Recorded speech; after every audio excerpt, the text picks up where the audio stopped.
Allah Subhanahu wa taala Ya memberikan taufik dan ayyuhalladzina hidayah kepada amanu kita agar kita selalu haqqa istiqamah tuqatih di atas wa la agama dan tamutunna ketaatan kepada Allah illa wa Subhanahu antum wa taala. muslimun. Ya ayyuhan nasu taqu rabbakumul ladzi khalaqakum min nafsin Surah wahidah Al-Insan. wa khalaqa minha zawjaha wa batha minhuma Bismillahirrahmanirrahim.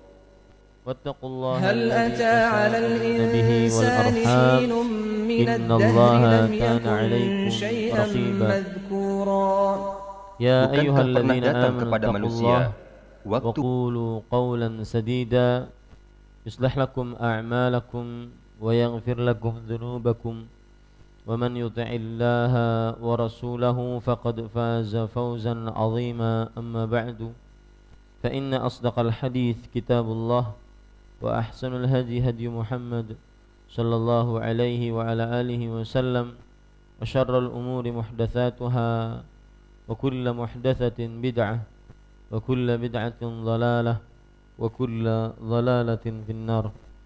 Alhamdulillah, kita bersyukur pada Allah Subhanahu wa taala pada hari ini Senin pagi setelah sholat subuh 19 Ramadan bulan penuh berkah 1436 Hijriah, kita duduk bersama untuk kembali melanjutkan pembacaan kitab Taisir Karimir Rahman fi Tafsir Kalamil Mannan yang ditulis oleh Fadilatul Syekh Abdurrahman bin Nasir As-Sa'di rahimahullahu ta'ala.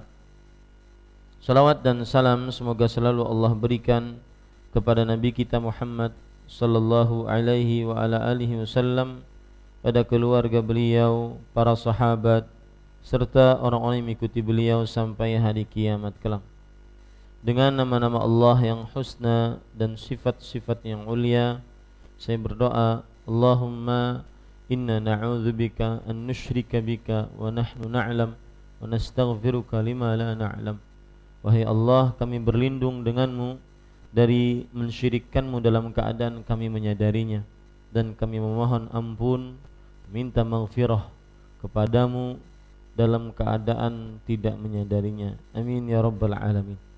Bapak ibu saudara-saudari yang dimuliakan oleh Allah, kita kalau tidak salah sudah membaca ayat yang ke-214. Betul? Sudah selesai belum? Sudah selesai. Iya. Sebagai pengingatan saja bahwa ayat yang ke-214 ini adalah ayat yang menunjukkan bahwa semua yang beriman akan diuji oleh Allah Subhanahu wa taala. Ayat ini semisal dengan apa yang disebutkan oleh Allah Subhanahu wa taala di dalam surat Al-Ankabut ayat 1 sampai 3, bahwa semua manusia akan diuji oleh Allah Subhanahu wa taala. Allah berfirman, Alif Lam Mim, ahasiban nas an yutraku an yaqulu amanna wa hum la yuftanun wa laqad fatanna alladhina min qablihim fala ya'lamanna Allahu alladhina sadaqu wa la ya'lamanna al-kadhibin. Apakah manusia mengira mereka akan dibiarkan untuk mengucapkan kami telah beriman, padahal mereka belum diuji oleh Allah? Sungguh kami telah menguji orang-orang sebelum mereka. Maka sehingga Allah Subhanahu wa taala mengetahui siapa yang jujur, dan Allah Subhanahu wa taala benar-benar mengetahui siapa yang dusta. Maksudnya di dalam keimanannya. Kemudian juga ayat ini semisal dengan firman Allah Subhanahu wa taala yang disebutkan di dalam surat Ali Imran ayat 142, sebagaimana disebutkan dalam halaman 368, am hasibtum an tadkhulul jannah walamma ya'lamillahu alladhina jahadu minkum wa ya'lamus sabirin. Apakah kalian mengira kalian akan masuk ke dalam surga, padahal belum nyata bagi Allah orang yang berjihad di antara kalian dan orang yang sabar. Makanya penulis, ada perkataan yang menarik dari penulis di akhir tafsiran surat Al-Baqarah 214, beliau mengatakan fa indal imtihan yukramul mar'u wa yuhan. Ketika ujian itu ada, maka seseorang menjadi mulia atau menjadi hina. Dengan ujianlah kita akhirnya mengetahui apakah kita orang-orang yang benar-benar teguh kepada Allah, ataukah kita cuma di dalam lisan cara beriman kita. Maka ini perkataan menarik, ya. Fa indal imtihan yukramul mar'u wa yuhan.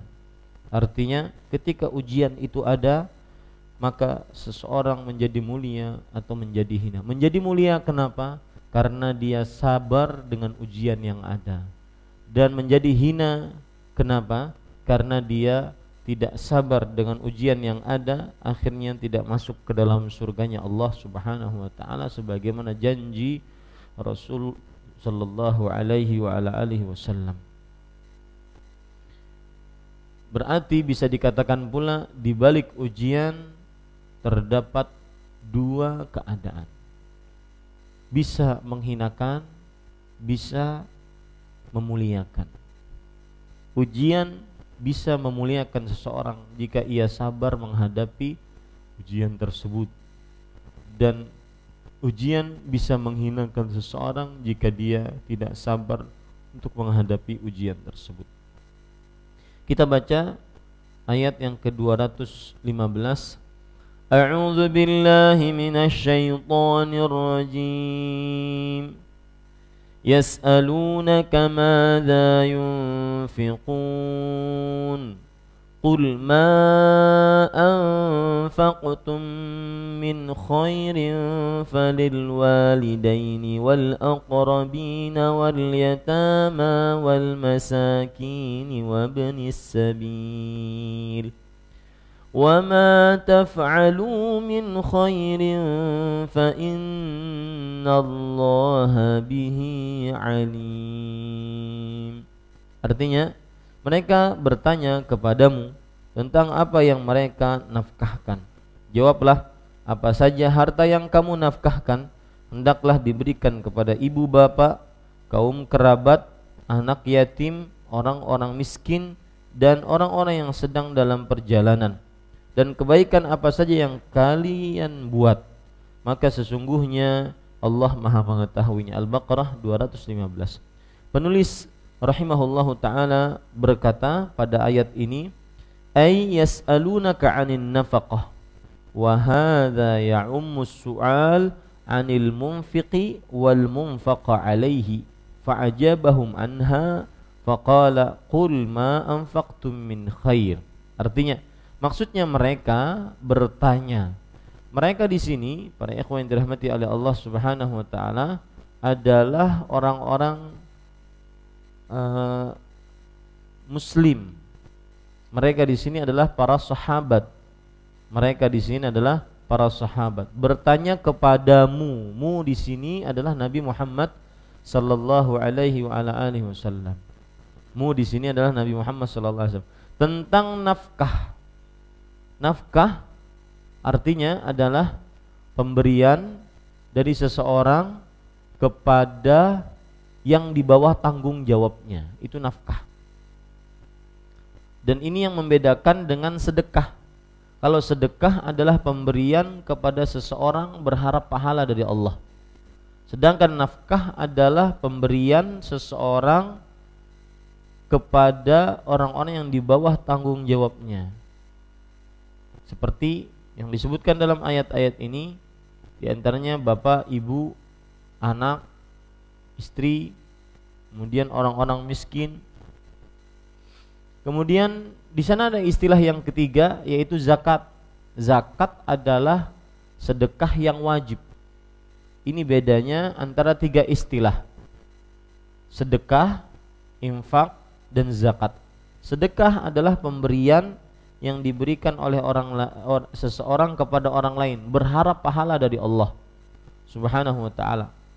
Adapun zakat adalah sedekah yang wajib, pemberian dari seseorang kepada orang lain, dan hukumnya dia wajib karena sudah masuk kepada syarat-syarat zakat. Syarat-syarat zakat, iya. Kemudian ada di sana infak atau nafkah. Dan di dalam ayat-ayat Al-Quran ataupun hadis-hadis Rasul sallallahu alaihi wasallam, kita dapati bahwa kata nafkah sering digunakan untuk sedekah kepada orang yang di bawah tanggung jawab. Misalkan hadis riwayat Muslim, Rasul sallallahu alaihi wasallam bersabda, "Innaka lan tunfiqa nafaqatan tabtaghi biha wajhallah illa ujirta 'alaiha hatta ma taj'alu fi imra'atik."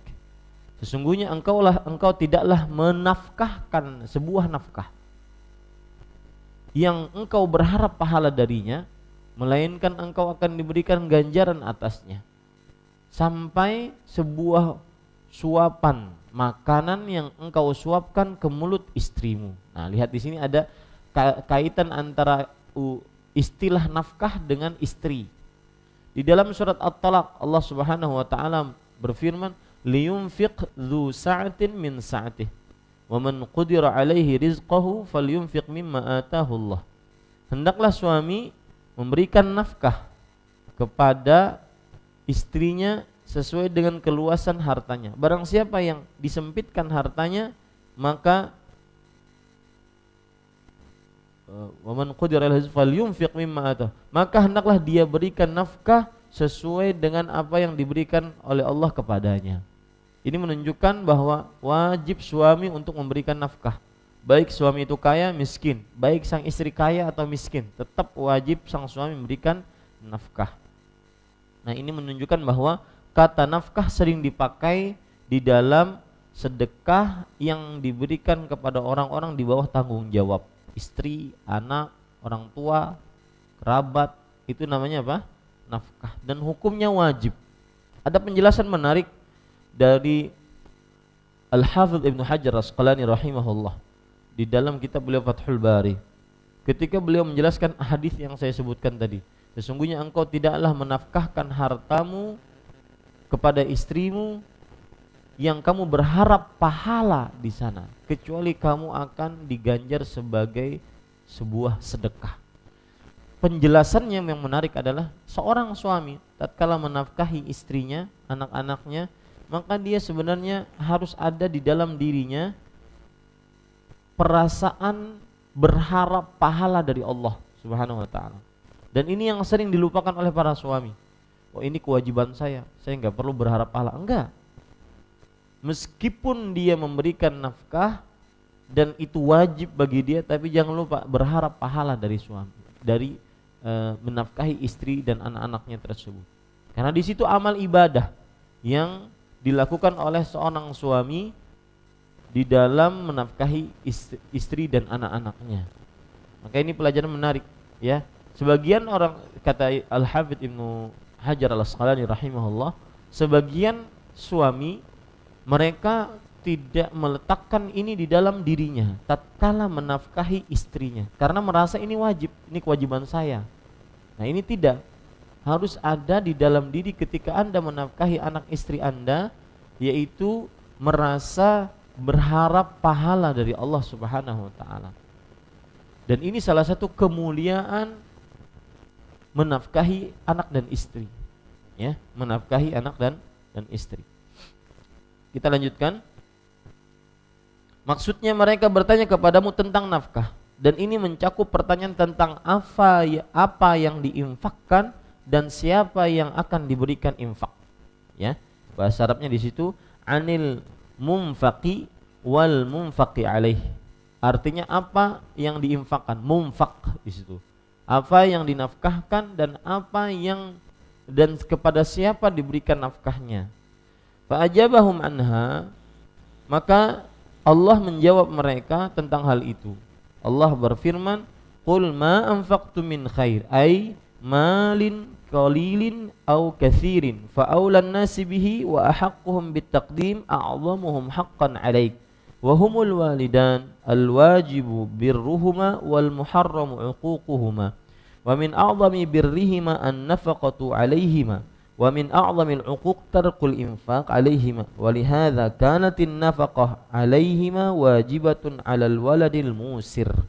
Artinya, harta yang sedikit atau yang banyak, Allah Subhanahu wa taala berfirman, apa saja yang kamu nafkahkan Artinya harta yang sedikit atau banyak, maka orang yang paling utama menerima harta itu dan yang paling berhak untuk didahulukan serta paling besar hak mereka atasmu adalah kedua orang tuamu, yang diwajibkan atasmu berbakti kepadanya dan haram bagimu durhaka kepadanya. Ini perkataan menarik dari Al-Syekh Abdurrahman bin Nasir As-Sa'di rahimahullah, bahwa ketika orang-orang bertanya kepada Rasulullah SAW tentang nafkah, kepada siapa yang paling wajib kita nafkahi, maka Allah Subhanahu wa taala di sini mendahulukan kedua orang tua. Ini dalil yang menunjukkan bahwa kedudukan kedua orang tua lebih didahulukan dibandingkan istri dan anak-anak. Lebih didahulukan dibandingkan istri dan anak-anak. Makanya saya pesan kepada kaum muslimah, ketika ada suami Anda berbakti kepada orang tuanya, maka dukunglah dia untuk menjadi anak yang berbakti kepada orang tuanya. Asalkan sang suami tersebut tidak menelantarkan istri dan anak-anaknya, maka dukunglah dia. Sikap yang keliru juga kadang-kadang kalau dari suami, dia mendahulukan hak-hak orang tuanya tetapi istri dan anak-anaknya terlantar, maka ini tidak benar. Ya. Dia mendahulukan kedua orang tuanya dan hak-haknya, tetapi istri dan anak-anaknya tidak boleh terlantar. Ini hal pertama yang penting yang beliau sebutkan. Kenapa kita lebih mendahulukan kedua orang tua, dan Allah dalam ayat ini lebih mendahulukan kedudukan orang tua yang wajib dinafkahi. Dan seperti yang saya sebutkan tadi, nafkah adalah sedekah yang diberikan kepada orang-orang yang di bawah tanggung jawab. Orang-orang yang di bawah tanggung jawab yang paling pertama yang harus kita nafkahi adalah orang tua kita. Maka di sini penulis mengatakan karena mereka paling besar haknya atas kedua orang tua. Kenapa kita ini, orang tua kita ini mempunyai hak yang paling besar atas kita, dan apapun kesalahan orang tua ya. Artinya sebagian orang kadang-kadang bercerita, Ustadz, saya itu ditinggalkan bapak dari kecil, saya dan ibu saya saja, sedangkan saya anak perempuan, ibu saya perempuan. Alhamdulillah kami sekarang mapan. Alhamdulillah Allah Subhanahu wa taala menolong, dan ibu tidak menikah setelah ditinggal bapak. Tetapi setelah kami menjadi orang yang berkecukupan, walhamdulillah, bapak yang tidak punya perasaan, nah ini mulai kekeliruan datang. Yang tidak punya perasaan itu datang minta maaf, ingin kembali kepada ibu, menyesal. Maka sebagai seorang anak, dia wajib tetap berbakti kepada bapaknya. Apapun status bapaknya, bagaimanapun sikap bapaknya terhadapnya, tetap wajib berbakti. Karena adanya kita ba'da fadlillah, setelah karunia dari Allah, itu disebabkan oleh kedua orang tua. Ya, adanya kita setelah Allah Subhanahu wa taala, kemudian adanya orang tua. Sebagian anak-anak di zaman sekarang sangat mudah mengucapkan, mungkin dia saking kesalnya terhadap orang tuanya, dan saya mendapati itu dengan telinga saya langsung, di hadapan saya langsung orang itu menyebutkan, kalau seandainya saya mampu untuk dipilih oleh Allah Subhanahu wa taala orang tua mana yang akan saya jadikan orang tua kandung, maka saya tidak akan jadikan dia sebagai orang tua saya. Mungkin perkataan ini berat, tetapi kadang-kadang dia mengatakan itu ada sesuatu yang dia punya alasan. Saya tidak katakan wajar, tetapi punya alasan. Punya alasan yang sangat kuat. Akan tetapi tetap dia tidak boleh. Orang tuanya bejat, orang tuanya mengajari dari kecil hal-hal yang berbau syahwat, porno. Orang tuanya sampai besar, anak-anaknya hanya ditonton kepada hal-hal yang seperti itu. Ada kejadian-kejadian seperti itu yang membuat dia akhirnya sangat benci terhadap orang tuanya. Kalau seandainya bukan karena saya bersuami si fulan, maka niscaya saya akan terjerumus tetap dalam hal itu, dan semisalnya. Maka saya tidak akan pernah mengakui dia sebagai bapak. Nah, ini perkataan berat. Maka seapapun kelakuan orang tua kita, tetap dia tidak bisa dikalahkan dalam perihal mendahulukan nafkah untuk mereka berdua dan berbuat baik. Wasahibuhuma fid dunya ma'rufa. gaulilah mereka berdua di dunia dengan kebaikan. Seburuk apapun sifat beliau, apalagi hanya sebatas, saya pernah dicurhati juga oleh seseorang, Ustadz, bapak saya itu tidak berubah, dari dulu sombongnya begitu-gitu aja, kesal saya. Ya, bapak saya itu tidak berubah, dari dulu sombongnya seperti itu ya. Dia sekarang sudah tidak ada apa-apa, tidak punya pekerjaan, tidak punya harta yang nafkahi saya, tapi tetap saja sombong. Maka saya katakan, ya akhi, kamu berbakti bagaimanapun kepada orang tuamu tidak akan pernah bisa mengalahkan. Kamu ada karena orang tuamu setelah karunia dari Allah Subhanahu wa taala. Makanya Allah Subhanahu wa taala berfirman dalam Al-Qur'an, "Wa wassaynal insana biwalidayhi ihsana, hamalathu ummuhu kurhan wa wada'at ghurha." Pada dalam surat Luqman, anishkurli wali walidayka ilayal masir. Setelah dia dilahirkan, kemudian setelah itu dia disafih 2 tahun, kewajiban pertama kali seorang manusia adalah bersyukur kepada Allah dan bersyukur kepada kedua orang tua. Dan subhanallah, sedikit menyimak tentang syukur ini, saya tadi malam baca, bersyukur itu kenapa dia menjadi target operasi iblis. Yang mana Allah Subhanahu wa taala berfirman tentang janji iblis kepada Allah untuk mengganggu manusia. Dalam surat Al-A'raf ayat 17, "Tsumma la tajidu aktsarahum syakirin." Kemudian engkau wahai Allah tidak akan mendapati kebanyakan mereka orang-orang yang pandai bersyukur. Ternyata seperti yang saya sebutkan, di balik syukur itu ada tauhid. Washkuruhu wa'buduhu. Bersyukurlah kepadanya dan beribadahlah kepadanya. Di balik syukur ada tauhid. Makanya ketika seorang tidak bersyukur kepada kedua orang tuanya, berarti di situ tercela tauhidnya. Ngaku orang bertauhid tapi kok tidak bakti kepada orang tua. Apapun kesalahan orang tua, karena mereka mempunyai kedudukan besar di sisi Allah dan di hadapan kita. Bahkan kan ada cerita, walau bitolqah wahidah. Artinya ada seorang yang memangku ibunya selama haji. Haji berat, ke Mina dipangku di atas pundaknya, ke Arafah dipangku, kemudian dari Arafah ke Muzdalifah, dari Muzdalifah ke Mina, kemudian tawaf ifadah. Hal jazaitu ummi, apakah aku telah membalas jasa ibuku terhadapku? Maka Abdullah bin Umar radhiyallahu anhuma mengatakan, la, walau bitalqah wahidah. Tidak, walau hanya dengan satu hentakan nafas untuk mengeluarkanmu saat melahirkanmu.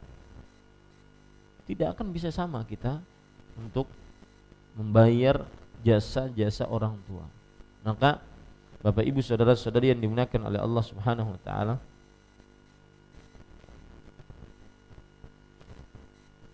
saya kemarin mimpi ibu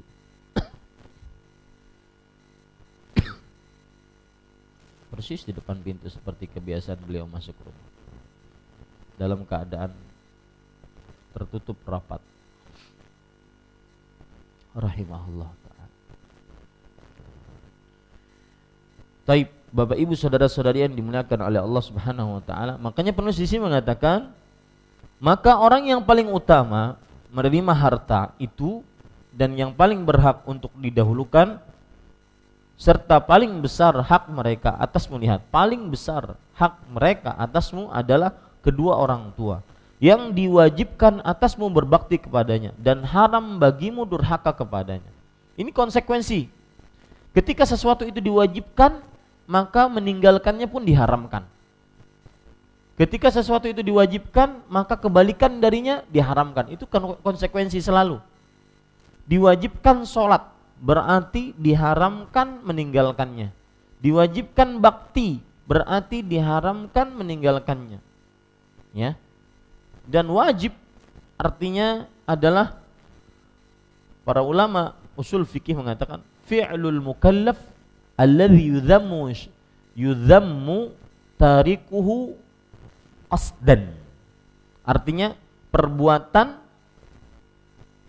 yang diwajibkan atas orang-orang yang dibebani beban agama jika ditinggalkan dengan sengaja dicela oleh pembuat syariat. Itu wajib. Yang kita kenal selama ini adalah nilai wajib. Jika ditinggalkan berdosa, dikerjakan berpahala. Ya, itu wajib. Dan seperti yang saya bilang tadi, itu konsekuensi. Jika sesuatu diwajibkan, maka kebalikan darinya pasti diharamkan. Sebagaimana disebutkan dalam hal ini. Kemudian penulis mengatakan,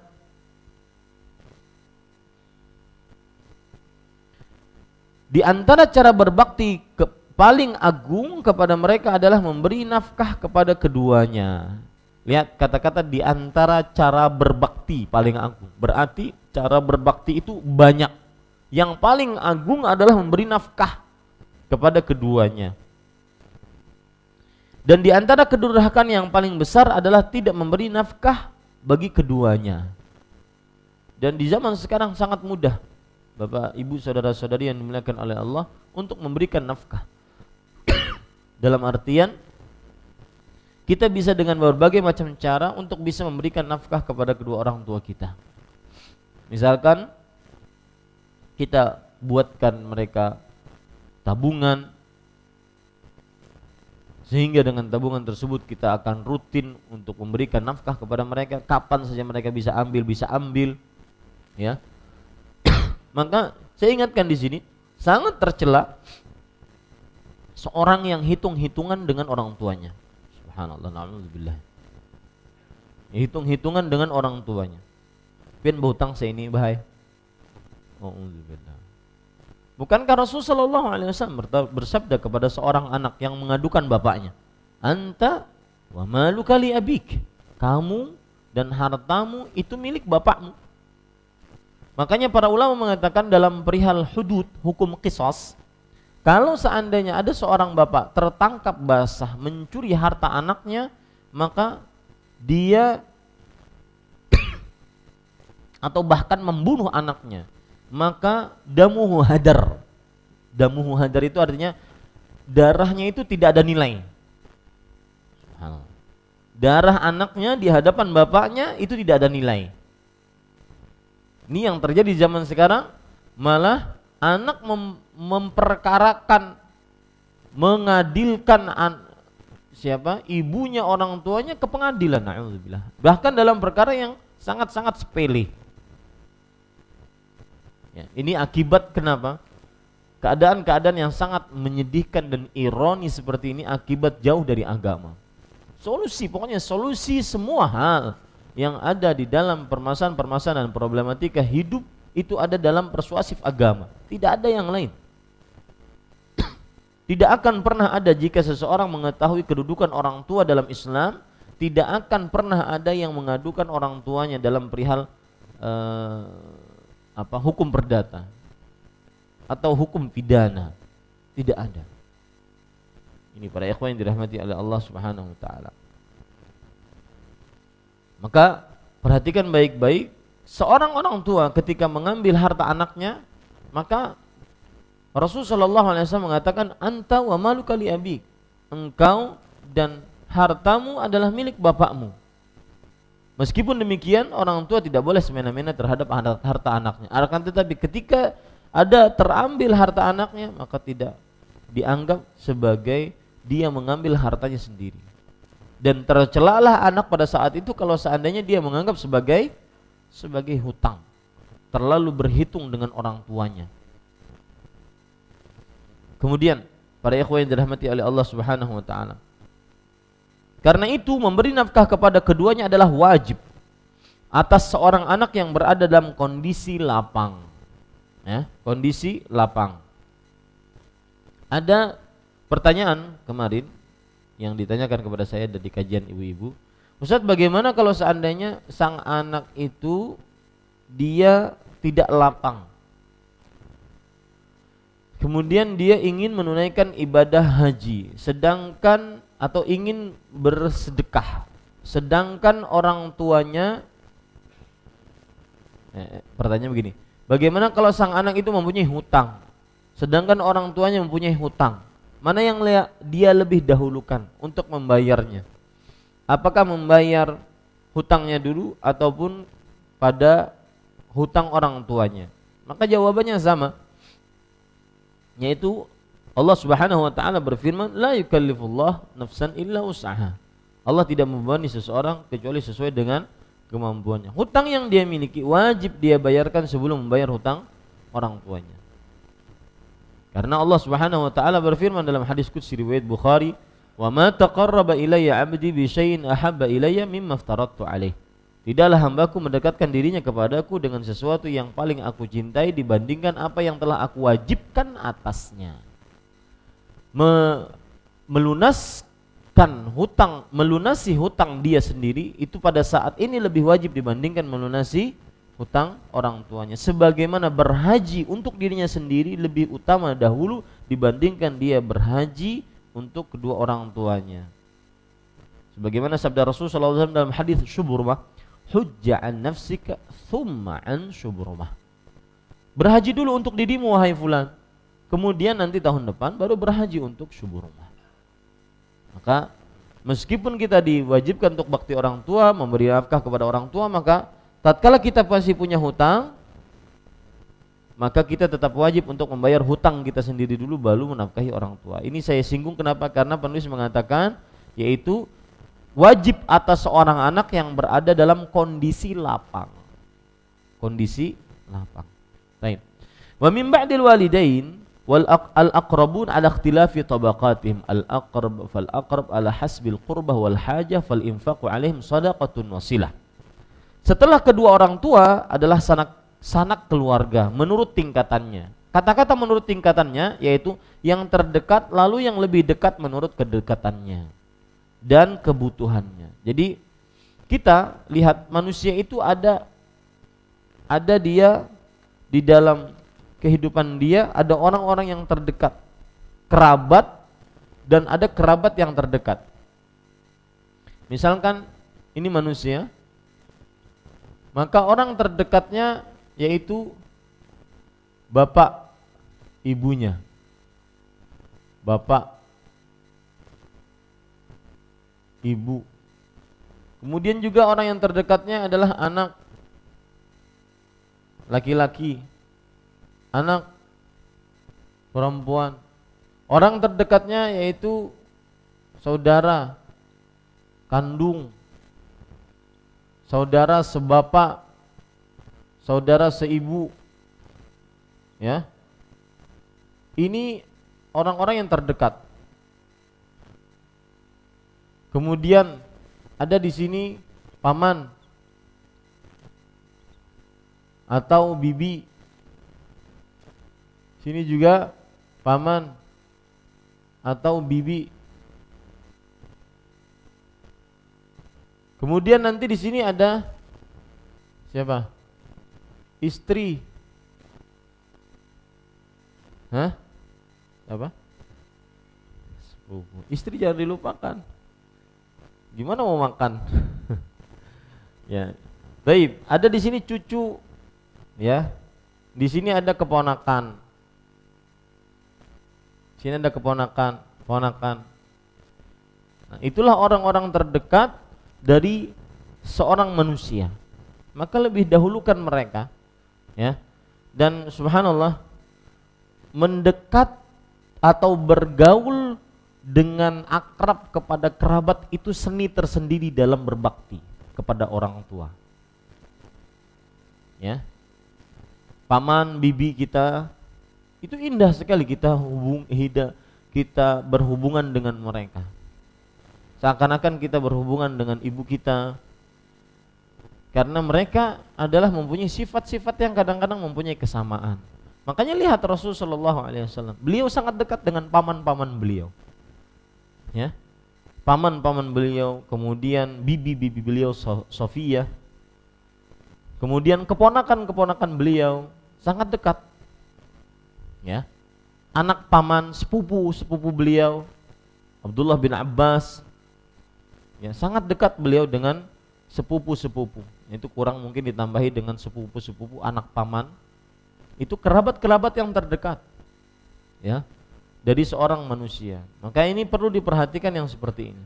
Dan dikenalkan anak-anak kita itu kepada kerabat-kerabatnya. Ini loh, ini kakekmu, ini saudara pamanmu, ini saudara bapakmu, ini paman sekandung, paman sebapak, paman seibu. Dikenalkan itu, ya. Kalau perlu diajak dia untuk kita berziarah khusus untuk mengenalkan. Jangan cuma sekedarnya, dalam artian kalau ketemu baru dikenalkan, enggak. Dikenalkan ini kerabat, ini kerabat, ini kerabat. Jadi dia tahu kerabat-kerabatnya. Karena ini termasuk dari nantinya bisa mengamalkan amalan ini. Memberikan nafkah pada kerabat-kerabat terdekat. Atau dia yang diberikan nafkah kepada kerabat-kerabat oleh kerabat-kerabat terdekat. Ya, seperti itu. Nah, ini. Nah, di sini penulis mengatakan setelah kedua orang tua adalah sanak keluarga menurut tingkatannya. Yang terdekat lalu yang lebih dekat menurut kedekatannya dan kebutuhannya. Tentunya ketika kita membicarakan nafkah, di sini ada nafkah yang wajib, yaitu apa tadi? Nafkah yang wajib. Sedekah yang wajib apa tadi? Zakat. Nah, zakat itu kita tidak diperbolehkan untuk memberikan zakat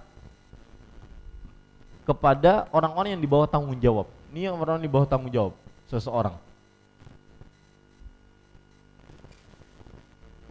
Ya.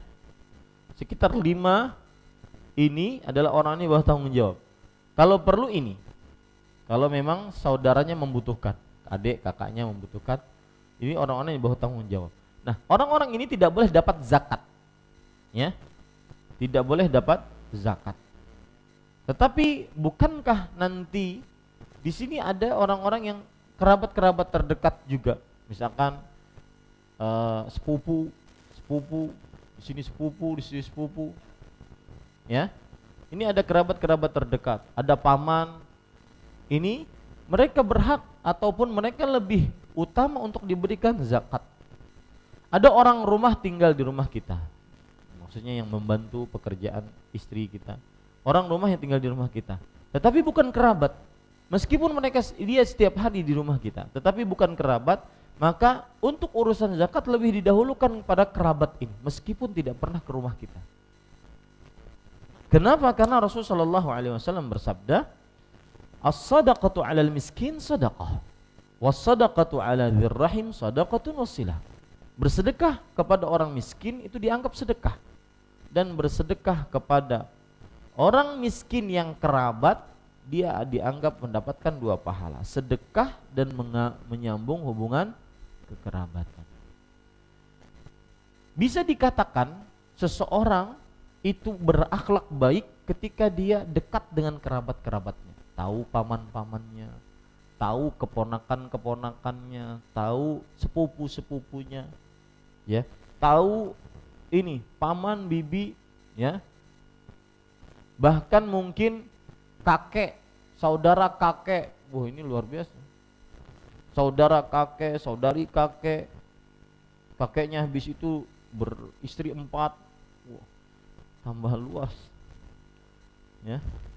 Itu diketahui yang seperti itu, karena itu termasuk daripada kesenangan orang tua untuk mengetahui, untuk kita perhatian terhadap kerabatnya, dan itu yang memasukkan kegembiraan kepada hati orang tua. Saya beberapa hari ini berpikir bahwa sebenarnya kunci sukses untuk bergaul dengan manusia itu satu, yang disebutkan oleh Rasulullah SAW.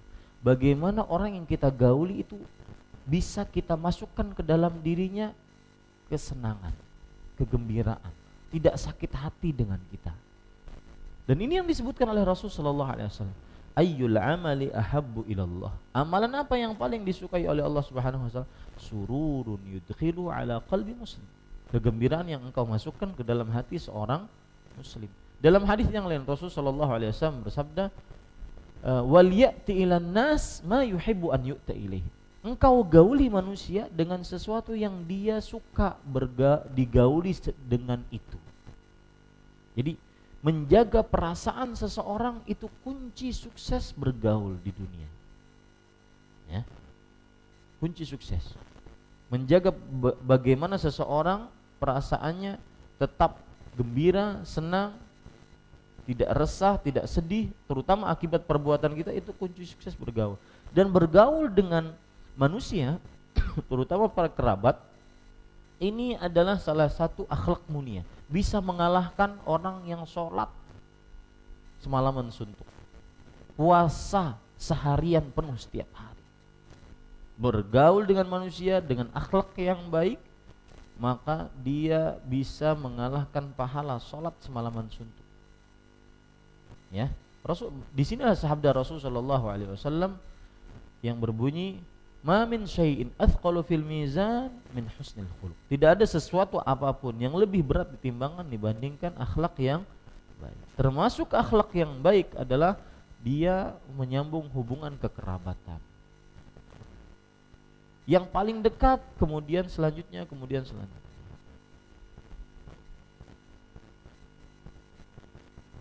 Kita lanjutkan. Kemudian beliau mengatakan, wal yatama wa humus sighar alladzina la kasba lahum fahum fi madhinnatil hajah li'adami qiyamihim bi masalihi anfusihim wa faqdil makasibi fawassallahu bihimul ibada rahmatan minhu bihim wa lutfan. Dan anak-anak yatim, sesudah kerabat baru kita mikir anak yatim. Nafkah diberikan kepada anak yatim. Mereka adalah anak-anak kecil yang tidak memiliki orang yang menafkahinya. Pengertian anak yatim adalah seorang yang meninggal bapaknya dalam keadaan dia belum baligh. Itu yatim.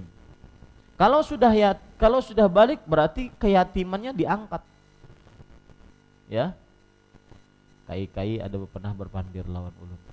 Mana zakat kam? Aku nih yatim tau gak? Nyata Abah Sidin sudah meninggal.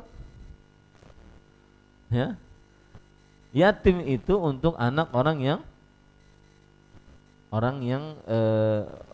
yang belum balik yang meninggal apa bapaknya. Kakek-kakek pernah ngomong, ini ada yang nggak paham bahasa Indonesia. Kakek-kakek pernah ngomong bahwa saya ini yatim, zakat kamu mana? Loh, kakek kan umur sudah 65 tahun. Iya, saya kan sudah meninggal bapak ibunya, bahkan saya yatim piatu, tahu kada?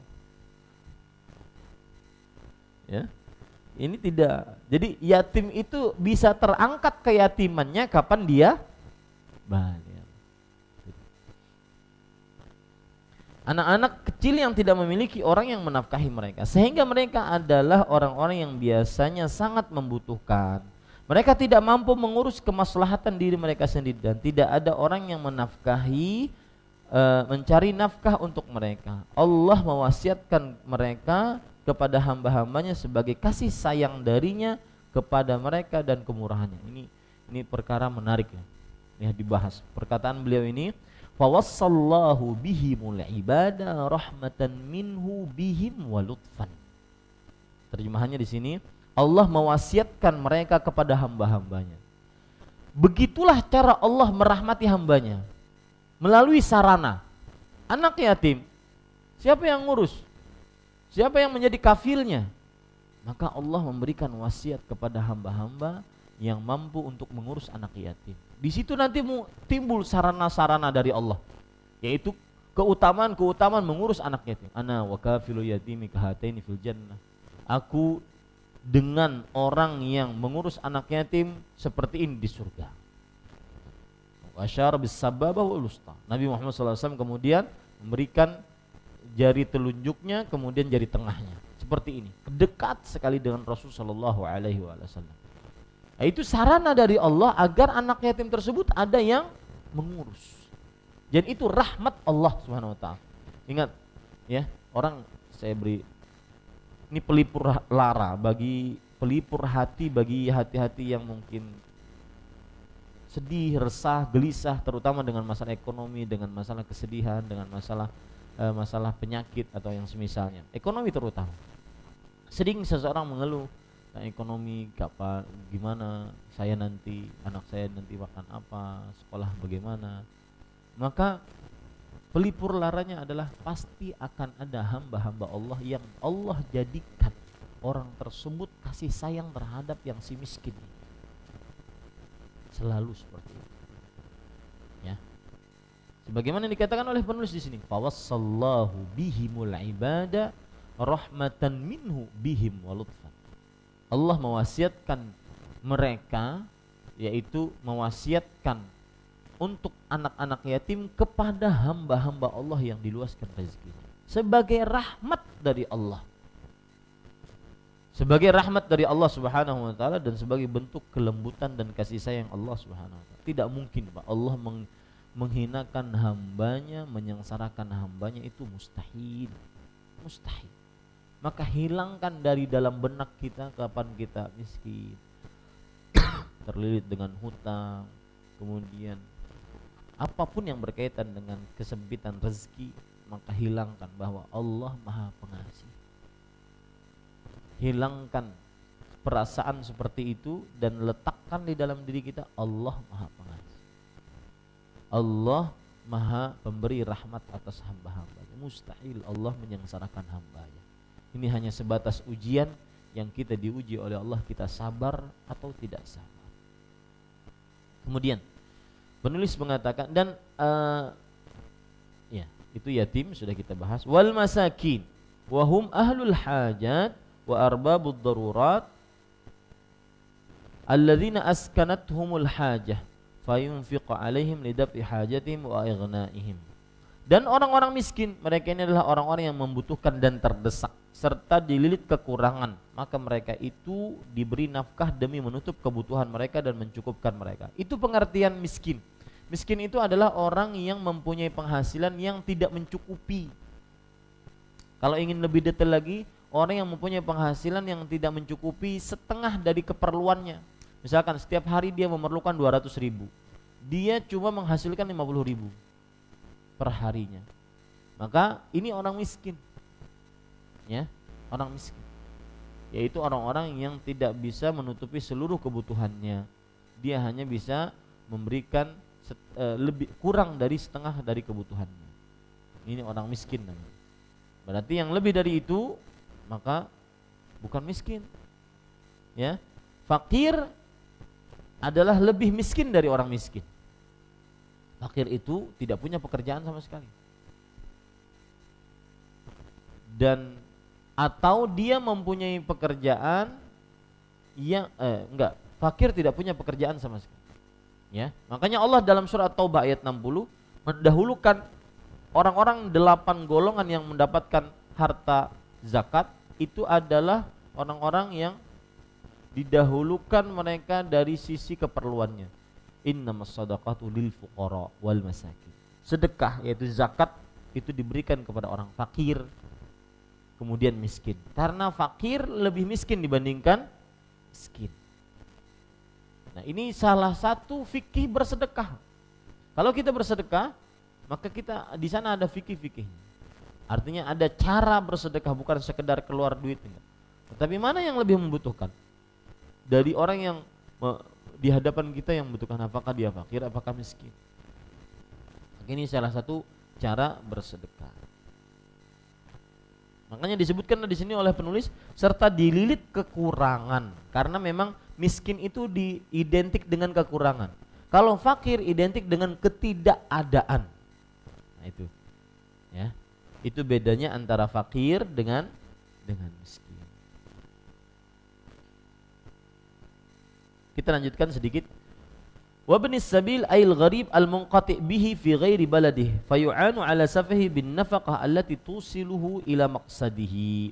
Dan orang-orang yang berada dalam perjalanan, yaitu orang asing yang kehabisan bekal di negeri asing, dia diberi pertolongan untuk melanjutkan perjalanannya dengan memberikan nafkah agar sampai kepada tujuannya.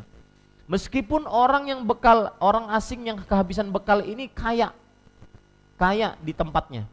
Misalkan orang Banjar pergi ke Surabaya, habis duit, ya, berarti dia kehabisan bekal.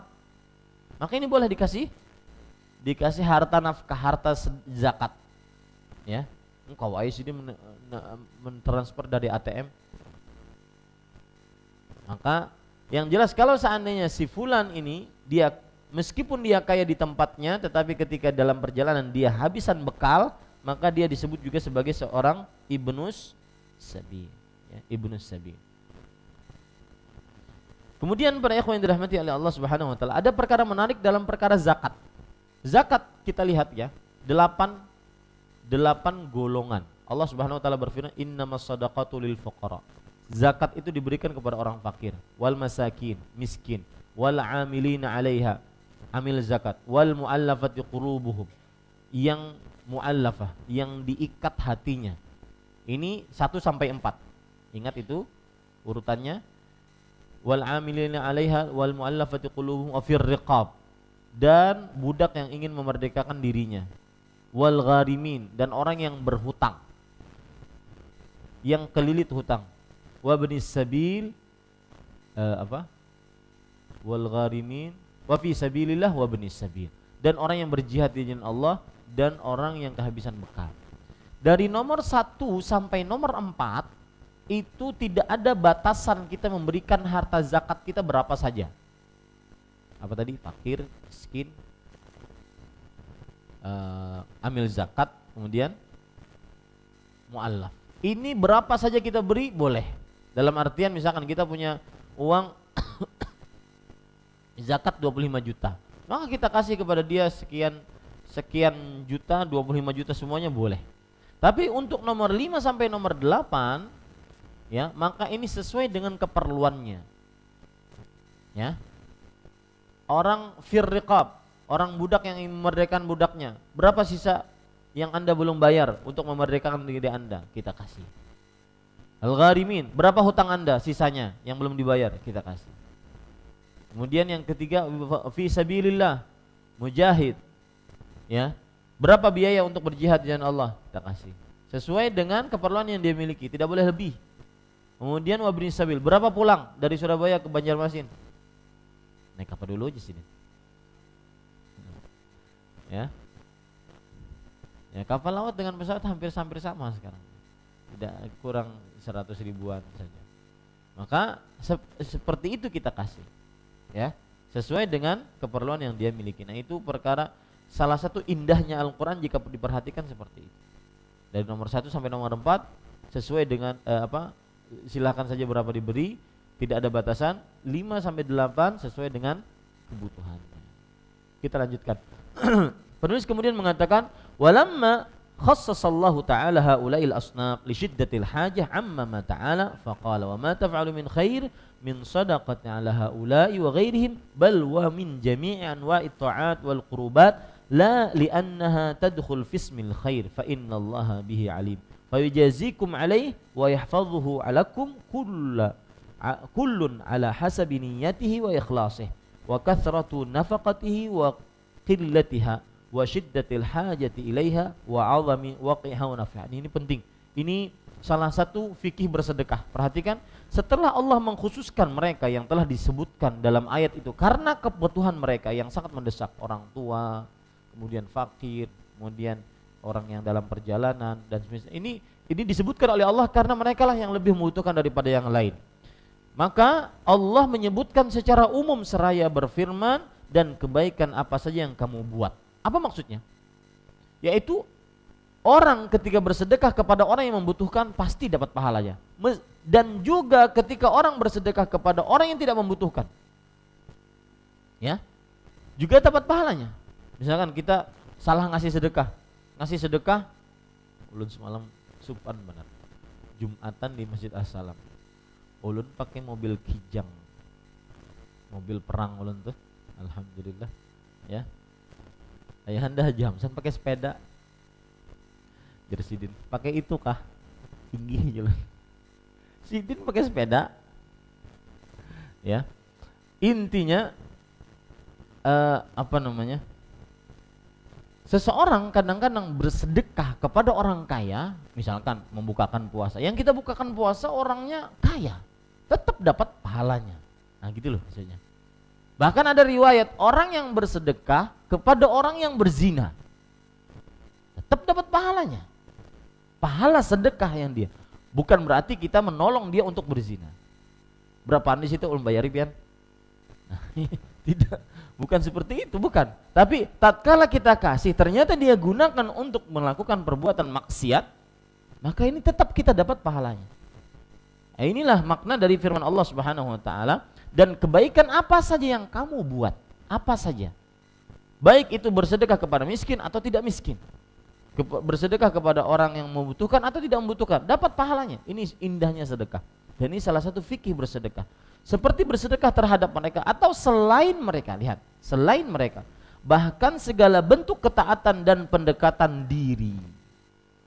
Karena itu termasuk dalam kategori kebaikan. Kan Allah berfirman, "Wa ma taf'alu min khair." Apa saja yang kamu kerjakan dari kebaikan. Khairin di situ ada tanwinnya, min khairin. Khairin berarti tanwin itu menunjukkan nakirah, yang menunjukkan kepada keumuman. Kebaikan apapun bentuknya. Maka sesungguhnya Allah Maha mengetahuinya. Allah akan membalasnya buat kalian dan menjaganya untuk kalian sesuai dengan niat dan keikhlasannya. Ini perhatikan. Salah satu fikih bersedekah, amalan sedekah akan tinggi sesuai dengan niat. Ikhlas atau enggak? Bahkan seluruh amal itu porsi pahala sesuai dengan niat. Inilah yang dikatakan oleh para ulama. Sufyan ibn Masruq ats-Tsauri, Imamul Muhadditsin, beliau mengatakan rubba amalin saghirin tukabbiruhun niyah. Berapa banyak amal yang dianggap hina, remeh, itu agung karena niat. Wa rubba amalin kabirin tusaghiruhun niyah. Berapa banyak amal yang dianggap besar, wah, itu menjadi kecil disebabkan karena niat. Niatnya yang keliru, niatnya yang mungkin riya, mungkin ingin ujub, mungkin ingin takabur, mungkin ingin dikatakan wah dan semisal. Ya. Banyak dan sedikitnya nafkah yang diberikan. Ini juga berpengaruh.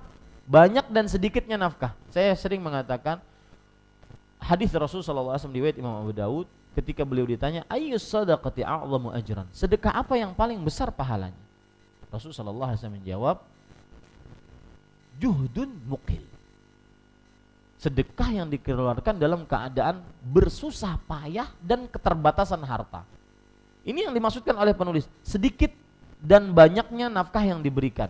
Jadi begini, bukan berarti banyak itu berdasarkan jumlahnya, tetapi berdasarkan orang yang menginfakkannya. Misalkan, beda antara orang yang bersedekah, dia punya penghasilan per hari cuma 50.000, tapi dia bersedekah 10.000.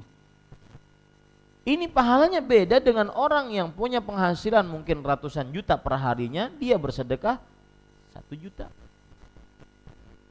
atau 100.000. Beda. Sidin bisi miliaran, tapi sedekahnya cuma 100.000 misalkan. Ya. Ini beda.